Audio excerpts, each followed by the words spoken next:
अस्सलाम वालेकुम, मेरा नाम अलीम है। मेरी मुलाकात तहमीना जो मेरी वाइफ है। প্রেম মানে না বাধা, আর এই বাধাকে জয় করে বাংলাদেশি মেয়ে তাহমিনা আক্তার বৃষ্টির প্রেমের টানে পাকিস্তানের লাহোর থেকে আলিমউদ্দিন নামের এক যুবক আসেন খাগড়াছড়িতে। প্রাইভেট কোম্পানিতে কর্মরত আলিম তাদের ভালোবাসার গল্পকে বাস্তবে রূপ দিতে সব বাধা পেরিয়ে এসেছেন বাংলাদেশে। তাহমিনা আক্তার খাগড়াছড়ি সরকারি কলেজের ব্যবসা শিক্ষা শাখার তৃতীয় বর্ষের ছাত্রী। আন্তর্জাল যোগাযোগ থেকে শুরু হওয়া এই প্রেমের গল্প এখন দুই দেশের মানুষের আগ্রহের কেন্দ্রবিন্দু। সামাজিক যোগাযোগ মাধ্যম ফেসবুকে ৮ মাস যাবৎ আলিমউদ্দিনের সঙ্গে তাহমিনা আক্তার বৃষ্টির প্রেমের সম্পর্ক গড়ে ওঠে।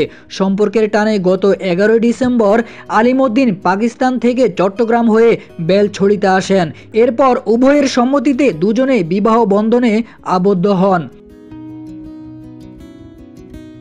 বৃষ্টির বাবা মোহাম্মদ হোসেন বলেন, ১৯ ডিসেম্বর খাগড়াছড়িতে তাদের কোর্ট ম্যারেজ হয়। ২২ ডিসেম্বর বেলছড়িতে নিজ গ্রামে সামাজিক রীতি অনুযায়ী তাদের বিয়ে হয়। আমার মেয়ে তার স্বামীর সঙ্গে পাকিস্তানে চলে যাবেন মর্মে পাসপোর্ট ও ভিসার কাজ চলমান রয়েছে। ততদিন পর্যন্ত তারা আমার বাড়িতেই থাকবেন।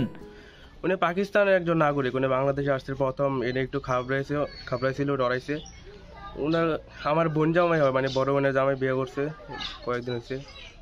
এই আর কি, এনে ভালো লাগছে বাংলাদেশ, খাগড়াছড়ি বিশেষ করে ভালো লাগছে, আমাদের গ্রামও ভালো লাগলো ওনার কাছে। ওরা থাকবে কয়েকদিন, এক সপ্তাহ মতো আছে, আবার কয়েকদিন পরে চলে যাবে।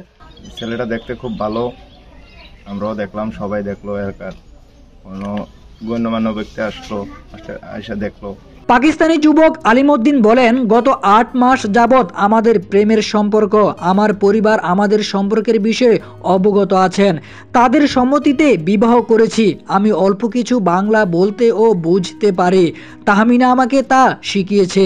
मेरा नाम अलीम है।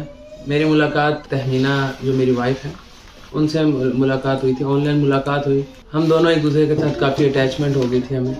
After that it took 8 months and इंशाल्लाह अल्हम्दुलिल्लाह अल्लाह के फजल से मैंने अप्लाई किया, तो मेरा वीज़ा भी आ गया और हम दोनों ने अल्हम्दुलिल्लाह अल्लाह के फजल से दोनों फैमिली ने जॉइंट मिल के शादी की। ঘটনার সত্যতা নিশ্চিত করে মাটিরাঙ্গা থানার ভারপ্রাপ্ত কর্মকর্তা মোহাম্মদ তৌফিকুল ইসলাম বলেন, পাকিস্তানি নাগরিক প্রেমের সম্পর্কে মাটিরাঙ্গে এসেছেন। তার অন্য কোনো উদ্দেশ্য আছে কিনা সেজন্য আমরা তার উপর নজরদারি রাখছি। পাকিস্তানি তরুণ এবং মাটিরাঙ্গার তরুণীর প্রেম ঘটিত বিবাহ পুরো জেলায় আলোচনার বিষয় হয়ে দাঁড়িয়েছে। দূর দূরান্ত থেকে অনেকেই এই নবদম্পতিকে দেখতে আসছেন।